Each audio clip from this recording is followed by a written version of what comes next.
मैं आज आपको अनंत चतुर्दशी की कथा सुना रही हूँ। प्राचीन काल में सुमंत नाम का एक नेक तपस्वी ब्राह्मण था। उसकी पत्नी का नाम दीक्षा था। उसकी एक परम सुंदरी, धर्मपरायण और ज्योतिर्मय कन्या थी जिसका नाम सुशीला था। सुशीला जब बड़ी हो गई तो उसकी माता दीक्षा की मृत्यु हो गई।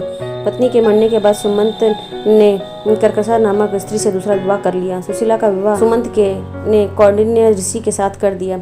विदाई में कुछ देने की बात पर कर्कशा ने दामाद को कुछ ईंटें और पत्थरों के टुकड़े बांध कर दे दिए। कौंडिन्य ऋषि दुखी हो अपनी पत्नी को लेकर अपने आश्रम की ओर चल दिए, परंतु रास्ते में ही रात हो गई। वे नदी पर संध्या करने लगे। सुशीला ने देखा वहां पर बहुत सी स्त्रियां सुंदर वस्त्र धारण कर किसी देवता की पूजा कर रही थी।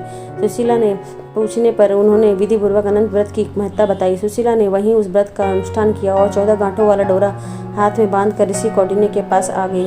कौंडिन्य ने सुशीला से डोरे के बारे में पूछा तो उसने सारी बात बता दी। उन्होंने डोरे को तोड़कर अग्नि में डाल दिया। इससे भगवान अनंत जी का अपमान हुआ। परिणामतः ऋषि कौंडिन्य दुखी रहने लगे। उनकी सारी संपत्ति नष्ट हो गई। इस दरिद्रता का उन्होंने अपनी पत्नी से कारण पूछा तो सुशीला ने अनंत भगवान का डोरा जलाने की बात कही। पश्चाताप करते हुए ऋषि कौंडिन्य अनंत डोरे की प्राप्ति के लिए वन में चले गए। वन में गए कई दिनों तक भटकते भटकते निराश होकर एक दिन भूमि पर गिर पड़े। तब अनंत भगवान प्रकट होकर बोले कि हे कौंडिन्य, तुमने मेरा तिरस्कार किया था, उसी से तुम्हें इतना कष्ट भोगना पड़ा है। तुम दुखी हुए, अब तुमने पश्चाताप किया है। मैं तुमसे प्रसन्न हूँ। तुम घर जाकर विधि पूर्वक अनंत व्रत करो।